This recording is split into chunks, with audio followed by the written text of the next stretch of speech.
I'll end on a fairly, I think this might be a fairly controversial note, the book of Esther. We haven't talked about the book of Esther. The book of Esther is a view into the Israelites that remained, the Judahites that remained in the land of Babylon, the land of Persia.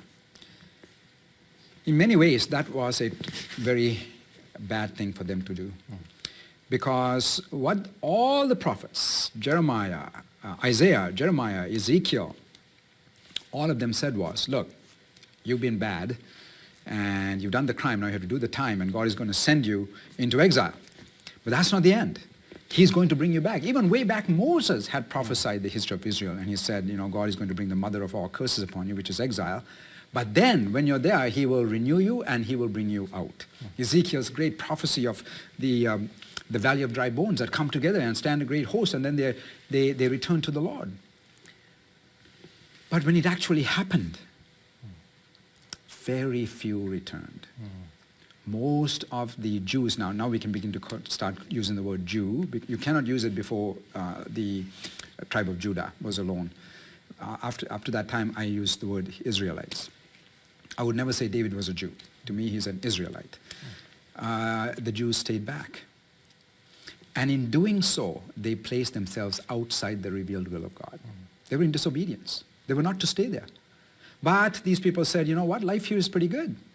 Who wants to go back to that hard, barren land that has been salted and destroyed and build it up and do that again? I mean, yeah. See, unlike Joseph, who said, take my bones out of here into the promised land, these exiles had no such faith. They were comfortable. They were comfortable. And so what the book of Esther shows is what happens to you when you're outside the will of God and how you save yourself from it. You're left to your own devices. This is why in the book of Esther, God never speaks, and nobody ever speaks to God. They're outside, God is not going to speak to them. And so they have to rely on their own wit and their own machinations and their own ingenuity to get themselves out. And it's really a very dark book to me.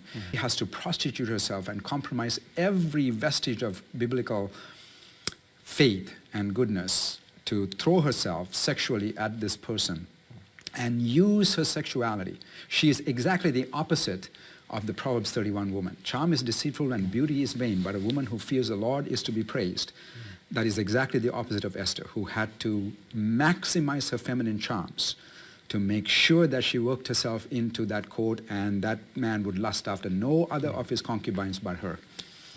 And she, through twisting and turning, they redeem themselves, they commit genocide against that whole group, which you do not. You should have only taken it out against the man who led it, the eye for an eye. But they take it out against everybody. They send each other gifts over this, and it's just a horrible situation. But why is it in the Bible? To teach an important lesson. Don't stray out of the will of God, because this is what you're going to end up with. Now, it worked out okay for them in this case, but in other times in history, it didn't work out so well. So be careful. Yes. Thank you, Ivan, for taking us on this great marathon journey through the historical books of the Old Testament, and for whetting our appetite to get in there and read them for ourselves and see some of these wonderful things that God is really trying to teach us today. Thank you. Thank you. All I've done here is, as you said, whet the appetite. I hope everybody gets into them and reads them and prays as they read them, and God will show them great things. You're welcome, and happy to do it.